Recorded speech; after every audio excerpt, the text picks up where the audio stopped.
एक गांव में मनोहर दास नामक संत अपनी पत्नी वसुंधरा के साथ रहते थे। एक दिन संत मनोहर दास ने साहूकार से ब्याज पर 100 रुपये लिए और वे 100 रुपये को साधु संतों पर खर्च कर दिया और साहूकार से बोला, कुछ महीने बाद ब्याज समेत पैसे वापस करूँगा। महीने निकल गए। वह साहूकार भी बड़ा लालची था। उसने काजी की कचहरी में अर्जी दे दी और डिग्री करवा कर ब्याज लगा लिया। संत मनोहर दास को उनके एक चाहने वाले ने आकर बताया, साहूकार काफ़ी नाराज हैं।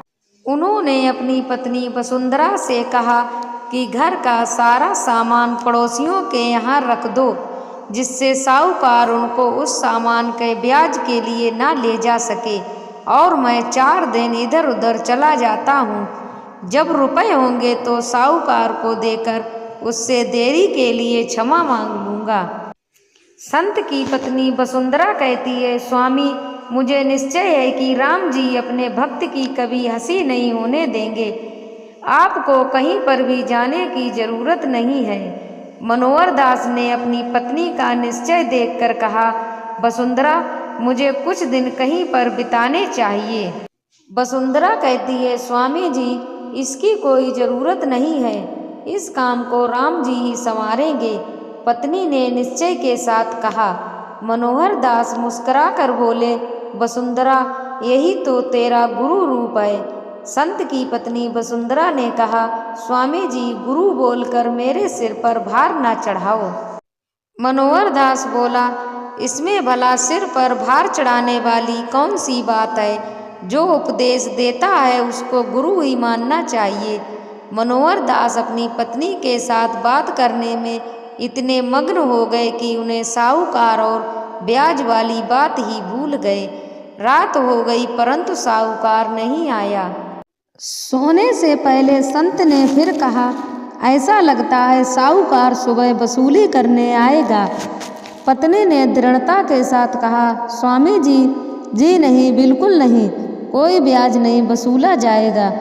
परमात्मा जी उसे हमारे घर पर आने ही नहीं देंगे।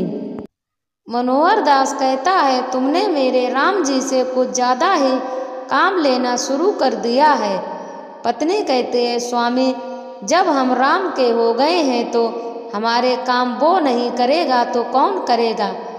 तभी अचानक किसी ने दरवाज़ा खटखटाया। पत्नी ने उठकर दरवाज़ा खोला तो सामने एक साहूकार का भेजा व्यक्ति खड़ा था।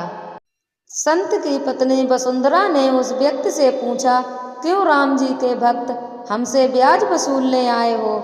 व्यक्ति ने नम्रता से कहा, जी नहीं माता जी, आपसे ब्याज वसूलने अब कोई नहीं आएगा, क्योंकि जब हम कल ब्याज वसूलने आ रहे थे वहाँ पर एक सुंदर मुखड़े वाला और रेशमी वस्त्र धारण करने वाला सेठ आया हुआ था। उसने हमसे पूछा कि आपको कितने रुपए मनोहर दास से लेने हैं। साहूकार ने कहा कि 100 रुपये और ब्याज के 30 रुपये। उस सुंदर मुखड़े वाले सेठ ने एक थैली साहूकार के हाथ में रख दी और कहा कि इसमें 500 रुपये हैं। यह मनोहर दास के हैं और उसने हमारे पास सालों से रखे हुए थे। जितने तुम्हारे हैं आप ले लो और बाकी के मनोहर दास के घर पर दे दीजिए। साहूकार जी उनसे और बातचीत करना चाह रहे थे, परंतु वह पता नहीं एकदम से कहाँ चले गए, जैसे लुप्त ही हो गए। साहूकार जी ने यह थैली आपके पास भेजी है, इसमें पूरे 500 रुपये हैं। साहूकार जी ने कहा कि मनोहर दास उनके रुपए भी धर्म के काम में लगा दें और उनका ये पाप क्षमा कर दें। वसुंधरा जी ने मनोहर दास जी से कहा, स्वामी, राम जी की भेजी हुई ये माया की थैली अंदर उठाकर रखो। मनोहर दास जी मुस्कुराकर बोले, वसुंधरा जी, इस बार राम जी ने तेरे निश्चय अनुसार कार्य किया है, इसीलिए थैली तुझे ही लेनी होगी। वसुंधरा जी, नहीं स्वामी, राम जी हमारे दोनों के हैं, इसीलिए दोनों मिलकर उठाएंगे। दोनों पति पत्नी अपने राम जी का गुणगान करते हुए थैली उठाकर अंदर ले गए। उसी दिन मनोहर दास जी ने घर पर एक बहुत बड़ा भंडारा करने की योजना बनाई, जिसमें मनोहर दास जी ने वह सारी रकम खर्च कर दी। प्रेम से बोलो जय श्री राम।